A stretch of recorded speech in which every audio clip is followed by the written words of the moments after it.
Hey everybody, I am Matador, here once again with... HipsterMermaid! And welcome back to another episode of Balance and Bullshit. Now today we're going to talk about... I actually did not know what I wanted to talk about today. I had no idea this morning what episodes I was going to be recording of this one. But this morning I saw a news story. I feel like I see the same news story once every few weeks or so. Something similar comes on. And it was basically, a new study reveals that 1-minute workouts can be just as effective as a 50-minute workout.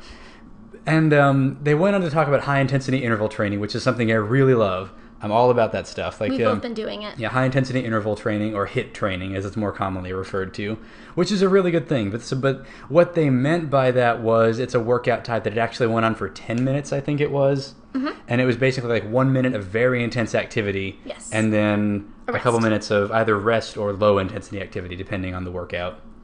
But I really hate the way that stories like that always refer to that, because they always say, oh, see, you only need a 1-minute workout, or this incredibly short workout is this substitute for like a full-on fitness regimen, which is not the case. Like basically what they mean... Go ahead. I was going to say, to be fair, that particular news story, it was correct, but the way it set itself up was wrong. Yeah. The way it said was... it was saying something about 1-minute workouts, but what it really meant, like you said, was... 1-minute 10 intervals. minutes in 1-minute intervals was more effective, of like certain exercises, was more effective than 45 minutes on the treadmill. Yeah. And that's correct. That is true. Because 45 minutes of cardio isn't going to do you a whole lot of good. Yeah, just straight just walk by on the itself, treadmill. And that's all you do. Or even running the treadmill for 45 minutes isn't going to do you a whole lot of good. Because HIIT training, it's also very movement focused. You're not just running, you can be doing all sorts of things. Burpees, lunges. Least favorite name for an exercise. I hate it. Can we rename them? I'm going to do a video on that. I want a video entirely on how much we hate the word burpee. Burpees, because it makes me sound like I feel like you're vomiting during it. And to be fair... You do. Sometimes you do. But please, can we name it something else? Please? I can't be the only one who hates that name. Yep. So moving on. Yes. Anyway, they were referring to HIIT training, which is really, really beneficial. It's really good for you. Yes. And it can be just as good as a lengthy cardio session. In fact, it can be better. But a lot of these commercials, or not commercials, a lot of news stories that come on blurbs will make it sound like it's better than any exercise, or that if you just do this one thing, then you'll be looking even better than the dudes who spend 2 hours a day in the gym. Yep. And to be fair, like you don't have to spend 2 hours a day in the gym, which is something we'll be talking about here in a second. But the real key to success with your fitness regimen is kind of varying up your routines. Yes. And smartly implementing different types of exercise into what you're doing. Like, I do high-intensity interval training some days. Some days I just do straight weightlifting. Some days I'll do more cardio-intensive. And it's a mix. You have to kind of mix up the different types of exercise, which some can take longer than others. Because obviously, like, weightlifting is not a super cardio-intensive thing. No. So that takes a little bit longer. Again, playing the devil's advocate a little bit with that news story, to be fair, they've only got about 20 seconds of airtime to talk about this particular blurb before they have to talk about, who was murdered last night at this, 7-Eleven.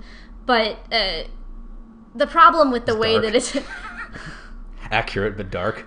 The problem with the way that's presented is the average person who's listening to those morning news segments hears that, and they're like, oh, well, I'll just put down the potato chips and do... a full minute of jumping jacks or something, and now I've done better than the people who are going to the gym for 45 minutes. And that's not the way it works. First of all, high-intensity interval training is not for people who are coming from a sedentary lifestyle. Like, if you don't have a base layer of fitness already, you can really hurt yourself with high-intensity interval training. And I figured out what it was specifically. Like, just now I realized specifically what it was that kind of irked me about that whole thing. Because like you were saying, it kind of like invites other people into that mentality without giving them the full information. But more than that, it kind of promotes something that we both were kind of victims to for a little while. And we both kind of started off with... When I started off with fitness, I was a victim to this. And I don't think your phase of it lasted quite as long. But it kind of promotes the Pinterest style of fitness, is how I like to think about it. And if you've spent any time on Pinterest, you've probably seen what I'm talking about. There's nothing wrong with promoting an active lifestyle and fitness on Pinterest. But a lot of the fitness pins that you see will be kind of things like, this is a 10-minute quick fix for getting rid of your love handles. This is like a 5-minute workout for getting you that slim, trim waist that you wanted. Yeah, like a 15-minute ab workout, and they give you absolutely no information as to how often you should be doing this workout, what kind of resistance you should be doing, how you should feel when you're doing it.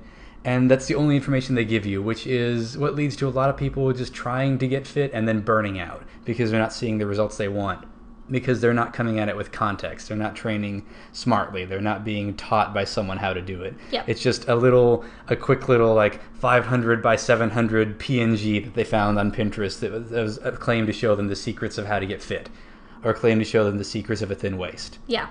And I don't really like that because it leads a lot of people astray. And I was doing a lot of those workouts for a while when I first started exercising, and I was seeing very little progress, and I was starting to get pretty discouraged with myself. Like, that was when I was doing most of my workouts at home. I hadn't joined a gym or anything yet.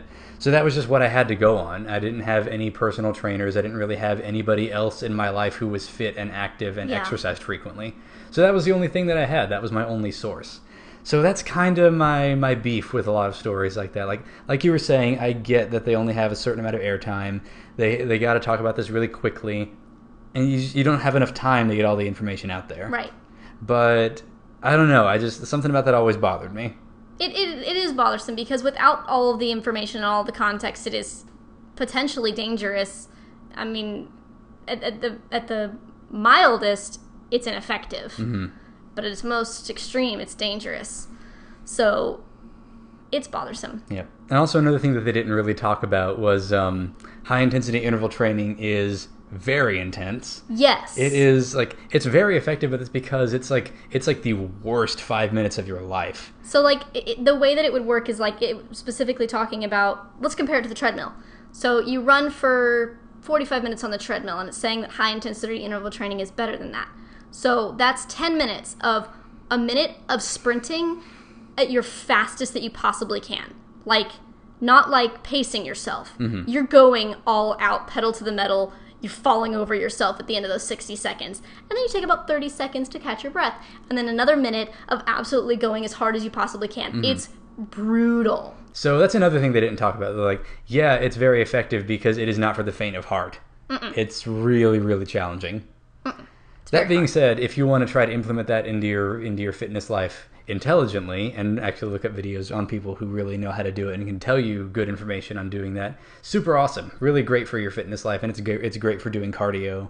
Because we did another video on cardio a little while ago talking about how that doesn't have to mean running on the treadmill. It can be a lot of things that are actually pretty fun. Yes. But that's not what I'm talking about, so we're getting off topic. It happens. Yeah. Did you have anything else you wanted to add about that? Because I think we're kind of out of bullet points on this one. Basically, if you see any of those, like, according to new research, this thing is better than this thing, or according to similar to, like, the red wine is good for your heart thing, that might be true, but there's probably a ton more information that gives that context. So anytime you hear something like that sounds like, oh, that sounds awesome, do research on your own, look into it a little bit more, ask health professionals about it, ask a nutritionist or a fitness instructor about it, get more context, because I promise you that 20-second blurb didn't give you everything. There's a lot more to it, and it's important to have that context in order to implement that health advice correctly. Mm-hmm. Because odds are whatever you just saw, like you said, didn't give you quite enough context or quite enough information. And odds are also whatever study that they're referring to may have just determined more of a correlation rather than causation, which is very important. It's also important to consider your own health before doing anything else. If you have any health issues or any, concerns or any previous injuries, always consult with a doctor before trying a new fitness regimen, even if it promises to be a good regimen for people who have of any health situation. Talk to a doctor. Always safer that way. Yep. So thank you once again for listening to us vent on things that we saw in the news. And I think it's about all we have for this episode. So again, if you enjoyed this video, please like it and subscribe to the channel if you want to see more from us. And we'll see you guys in the next video. See you later. Bye! It kind of depends on who you ask. Like, some people say 90-10 and some people say 80-20. I think 80-20 was the first one that I heard. But it's one of those theories, something along those lines, that basically 80 or 90% of the time you stick to whatever diet goals you set for yourself.